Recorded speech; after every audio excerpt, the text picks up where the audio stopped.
Hello everyone and welcome to another very nice game from round 2 of this year's Tata Steel Chess Tournament. It is Wei Yi versus Gukesh. Wei Yi, we haven't seen him on the channel for quite some time now, but then you've seen him in the China Chess Kings where he defeated Ding Liren in the tiebreaks. Of course that wasn't classical, but still a very strong performance, and you can see he's doing very well rating wise as well, 2740 to Gukesh 2725, but he is facing a candidate here. Gukesh is one of the candidates of the 2024 candidates tournament, and pretty much every game that we show from this tournament will feature at least one candidate, as there are 5 candidates playing in the Tata Steel and also 2 reigning world champions. So it's quite a beautiful event. But that being said, let's check out the game. It's a pretty wild one where, well, Wei Yi just plays in his usual style where everything is hanging, nothing makes sense, you have no idea what is happening at the board, and Gukesh has to will find his way out of this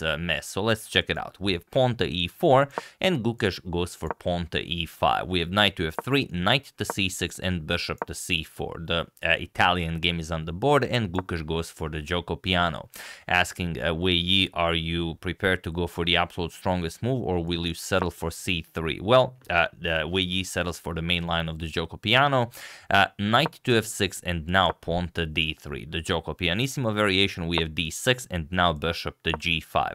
So okay, you all know where this is going, h6, g5, and you basically give black the attack, or if white maybe has something up his sleeve, maybe white will be the one attacking this game. So h6, bishop to h4, now pawn to a6, preparing pawn to b5, and knight b to d2. We have bishop back to a7, also a6 is also important to give the bishop the square on a7. We have castles, and now just pawn to g5, chasing away the bishop, bishop to g3, and now bishop to g4. Here Gukesh sort of followed in the footsteps of Vishwanathan Anand, as Anand played this game against Anton Demchenko and won a very nice game in the World Blitz Championship of 2017. But here Gukesh deviates with bishop to g4, and okay, h3, attacking the bishop, bishop to h5, and now pawn to b4.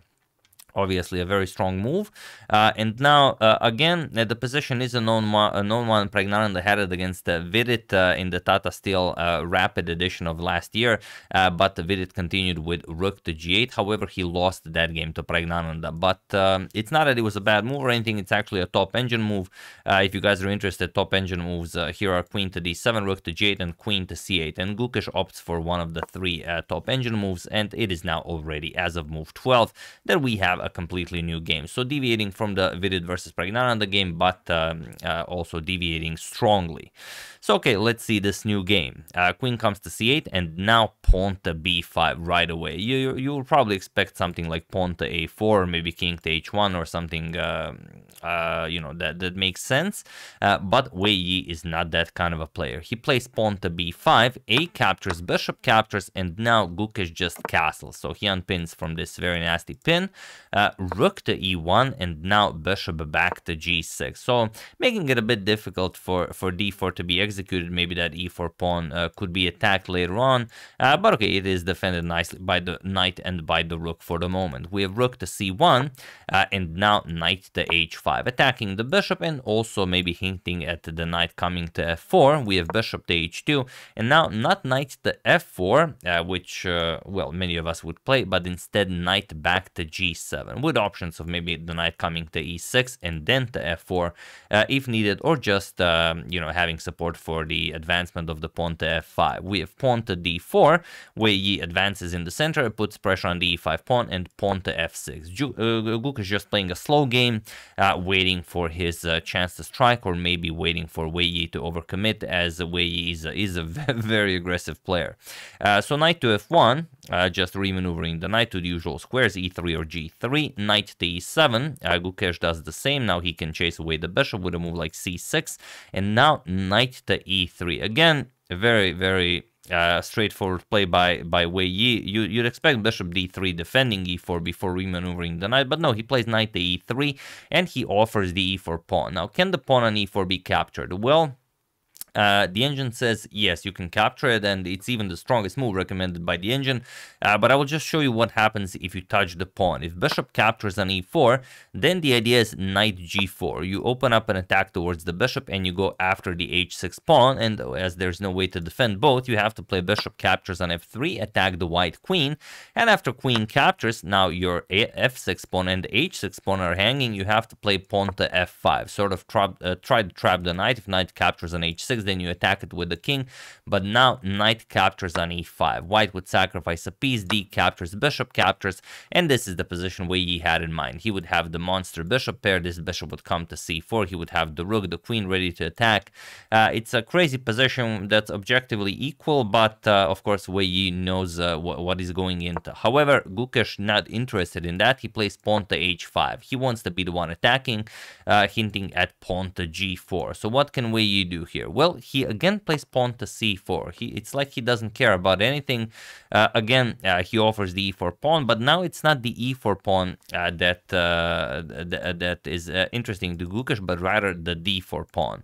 And now again, if you play bishop captures on g4, then c5 was the idea. And now c5 is very strong. That's why c4 was played, trying to open up the c file towards that black queen, and it's hard to... hard to figure out a move for black here. For example, if you capture here, then d captures on e5. Already, black's position is completely shattered. You lose the center, your pawns on the king side are advanced, and your king will be, well, very much naked here. So instead, Gukesh plays e captures on d4, and now, again, not knight captures on d4, where he never plays a move you'd expect. He plays knight to d5. And okay, it seems like he's going for the knight on e7. He wants to take it and deliver a royal fork, maybe win the black queen. As Gukesh stops that, now you're probably expecting, okay, now he'll probably capture on e7, and that's pretty much it. And I'm going to show you what happens if knight captures on e7 is played.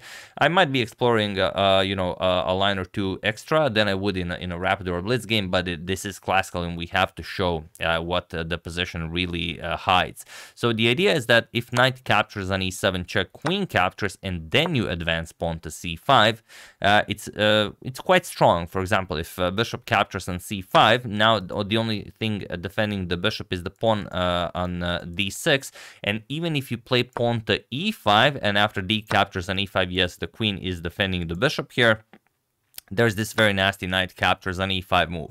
And after f captures, rook captures, attacking the queen, and a double attack on the bishop here. Queen to f6 puts pressure on the f2 pawn, and now rook c captures on c5. Queen captures on f2 with check, king to h1, and now even pawn to c6, kicking away the bishop. Bishop to c4 check, bishop to f7 blocking, and now rook captures on g5. And now look at this, bishop captures on c4, but you're going to play bishop to e5, put pressure on the knight here, and after, let's say, queen to f1 check, you trade queens. White does not capture, but rather white plays king to h2. You give up the queen, and after queen captures on d1, you play rook captures on g7 with check, forcing the king into a windmill, and now you just take the perpetual, as there is nothing better. Rook g7 check, rook b7 check, rook g7 check, and so on. So this is one of the possibilities after this queen to d8 move. If you go for knight captures, after this queen to d8 move and knight captures on d4, you go. If you go for knight captures on e7, but instead knight captures on d4 was played by Wei Yi, and now it's just very hard. He missed, well, it's not very hard. He missed one specific idea from Gukesh, and it's the only move that gives Gukesh the advantage.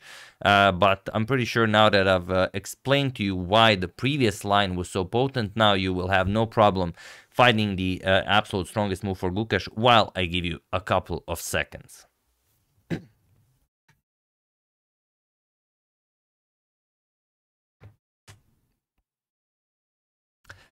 So for those of you who were able to do it, congratulations on finding this incredible move. And for those of you who just want to enjoy the show, it is bishop to c5. That is the move that Wei Yi missed. And now the position is very difficult, because without advancing this pawn to c5, there's just no way to seek any advantage here. He went for knight to b3 to put pressure on the bishop, but now Gukesh just plays bishop to a3 and attacks the rook here. And again, you're expecting knight captures on e7 check, or moving the rook. There's nothing better, like knight captures on e7 check, queen captures, and now rook to b1. Okay, you move the rook, but then something like c6 attacks the bishop, and you can't go to a4.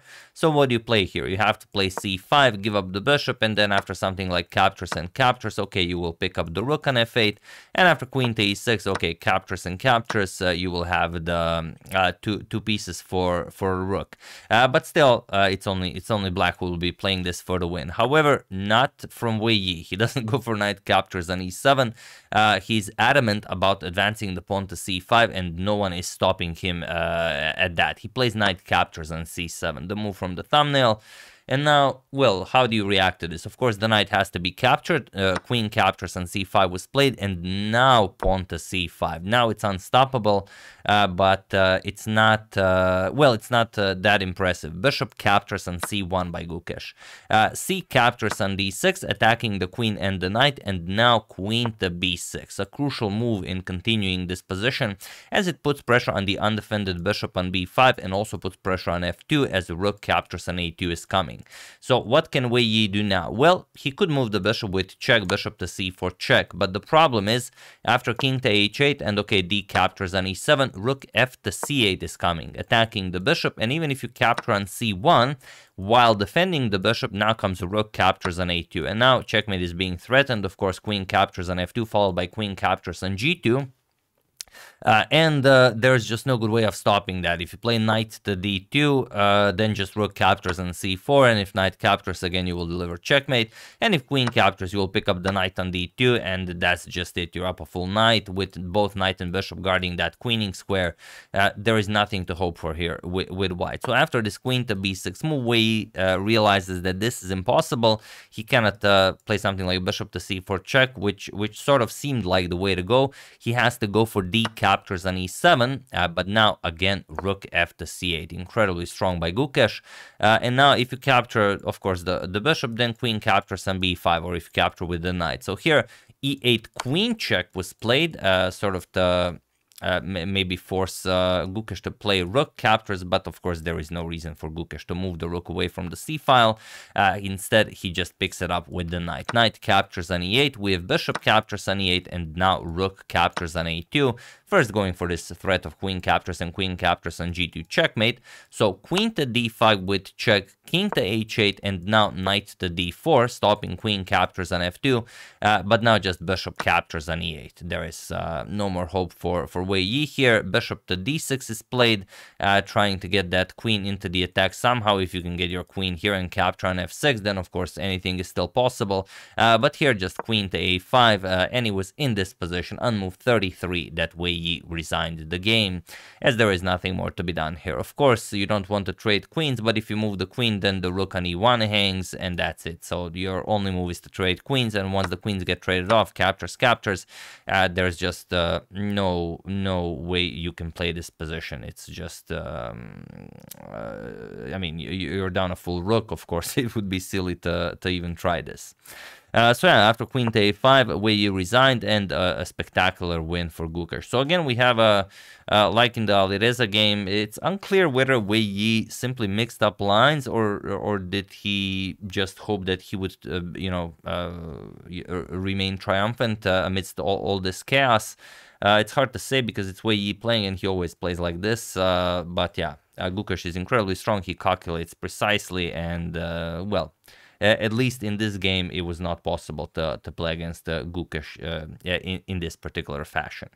So yeah, very nicely done by both of them, but it is Gukesh who wins the game, so big congratulations to him. And I will now mention what happened in the other game, so if you guys are not interested, stop watching the video now. I don't want to spoil the fun for anyone, as I will be showing at least one more game from round 2.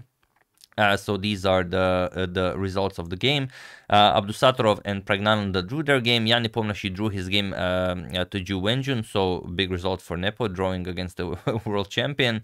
And much like her yesterday's game against Anish Giri, it was also a grueling endgame, went deep into move. Well, I don't want to trick you guys, I can even check how many moves they played. But here, even though it could have gone... well, very much differently. Okay, it lasted 72. No, it lasted 80 moves. What? Same as the game against Anish? Really? Let me just check. Yeah.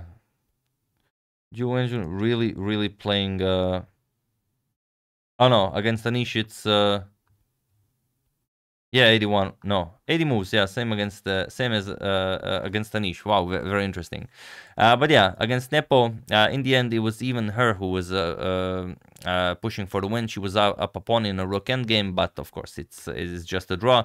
But yeah, incredibly impressive. I mean, against Anish and against Jan Nepomniachtchi, holding her own. Anish, okay, he tricked her in the endgame, but still very impressive stuff.